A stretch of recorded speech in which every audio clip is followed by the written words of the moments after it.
If I could ask the vast majority of people who regularly play video games, I'm pretty sure most of them would say that Red Dead Redemption 2 is the best game of all time. However, regardless of everyone's subjective and personal taste, we can always find objective ways to evaluate a game. Innovation, level design, optimization, UI design, among other things. But there's one method of evaluating a game's overall quality that many users, myself included, use daily, and that is the voice of the people, or more specifically, Steam reviews. And the way they work is very simple. If you like the game, you recommend it. If you don't like it, you don't recommend it. That's it. It's literally that simple. Much better than the trusting gaming journalist scores who are criminally capable of having the audacity to rate Gris an 83 out of 100, which for those of you who don't know what that game is basically a game about walking, and also walking, but with a Google image in the background. It's literally like staring at a painting for 2.5 hours. Anyway, sorry if you like that game. But the game we're talking about today is different. Not only is it very unknown and sitting at 99% positive reviews on Steam, it's also free. Yes, it sounds impossible that a game like that exists, but even a game like this has some negative aspects that I will talk about later. The game is The Word Cleaner, a mix between werewolf and cleaner. In this game, you're a janitor who works peacefully during the day, cleaning floors and picking up trash, until one day you start working the night shift. And of course, you're a freaking werewolf. And what happens to werewolves at night? Exactly, they turn into violent, aggressive, nocturnal creatures. But here's the thing, your main motivation isn't devouring people and drinking their blood. It's paying rent, like any other human being. So at night, you must avoid being seen by people, because if your character makes eye contact with anyone, he goes completely feral and instantly bites them to death. Yes, anyone. And by the way, if you enjoy the content I make, I would really appreciate it if you subscribed. So if this game is the highest rated on all of Steam, why does nobody know about it? Why does an indie game with such good reviews only have 12,000 positive reviews, while Stardew Valley, another indie game made by just one person, Eric Barron, has 839,000 total positive reviews on Steam? The truth is, I have no fucking idea. Okay, I kind of do. No matter how positive a game's reviews are, Steam algorithmically pushes games that generate the revenue, whether it's a paid game like Elden Ring or Furry Fanboys, or a free game with microtransactions like Counter-Strike, where skins can reach the modest and affordable price of $2.5 million. And no, I'm not making that up. There was literally a knife that sold for that price. Another major reason is that the game is extremely short. I beat it in 44 freaking minutes, and I think I even played it slowly. That alone prevents it from building a persistent community or generating long-form content online. Unlike Stardew Valley, where you can have 100 hours played and your farm still looks like absolute garbage. The game starts with a normal workday as a janitor. Before cleaning up the disasters caused by our co-workers, we always talk to Daryl, the security guard, who watches everything we do. On the first day, it's simple, mop 2 rooms and that's it. At one point, a woman walks past me, gets suspicious for some reason, and a question mark appears above her head, as if pouring 3 liters of water over the floor is somehow weird, but whatever. Right before our second shift, our slave driving boss sends us this email. Dear Howling Hacks employee, all employees must work nights for 1 week of unpaid overtime, or else you're not getting your paycheck. All the best. If my boss ever sent me that...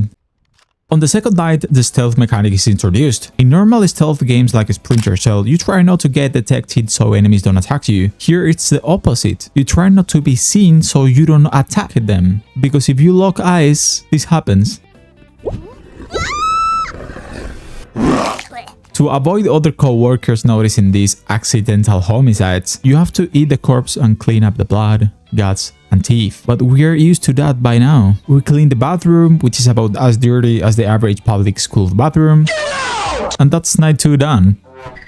What starts as a basic mapping simulator turns into a premium cleaning simulator because we unlock the vacuum cleaner, which allows us to vacuum. But before the shift, Daryl tells us he found a tuft of animal fur with blood or jam on it, and our hyper nervous character responds like, oh my god, what the hell? Then, well, good luck finding it. Honestly, I don't know which one of them is dumber. Now that we have the vacuum mechanic, we can suck up objects and... wait, fish? What the hell happened in this room for half an aquarium to explode and all the fish to die. Also, the game has collectibles. I don't know who cares about collecting a random speaker, but there you go. And to optimize cleaning speed, I developed a technique I mastered through years of experience in shooters like Counter-Strike and Call of Duty. It's called IS, Inexorably Incandescent Spin, which is basically spinning while pouring water.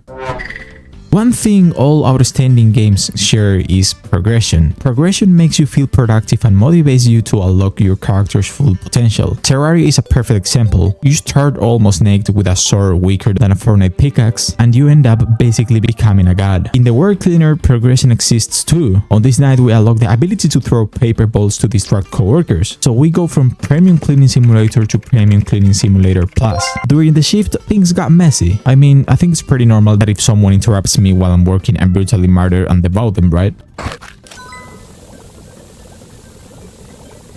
And this part, honestly, I don't know what happened. If you're cleaning rooms next to offices full of people, you need to zigzag a little bit, not too hard though. The security guard, who's more clueless than a student at AAM math class, realizes that being killing co-workers isn't a wild animal because it leaves no clues, so he brings out the biggest arsenal in history. And judging by his look, he definitely suspects us. I have no idea why, considering he found animal food with blood and I'm literally the only animal here. The game introduces a new mechanic as well, trapping creators with trash bags. So now it's Premium Cleaning Simulator Plus Pro. Aside from accidentally killing 2 people in the warehouse, escaping back to the exit requires activating every neuron in your brain. And even then, I don't do it clean. Daryl is more suspicious than ever. Just look at that psycho face. During the shift, I accidentally enter the wrong room and kill a poor guy walking there. Then I have to clean the CEO's office after he gets drunk while he takes a freaking nap next to me. I don't kill him, only because he's the one paying me at the end of the month. Oh, and by the way, I also had to clean up a satanic sacrifice ritual. Daryl finally connects the dots. During our conversation, he starts complimenting me and saying really nice things with a very strange expression. Then he chases me with a shotgun while I, as the supreme slave of the system, continue cleaning bathrooms. Very chill day. He just tracks your footsteps and moves slowly. It's easy to escape, unless your name is Hunter Deus and you forget he's chasing you. On the second attempt, I manage it. And prepare yourself because here comes the most epic ending in video game history. Our protagonist enters the pet room and something so epic happens that I cannot describe it. Please watch this.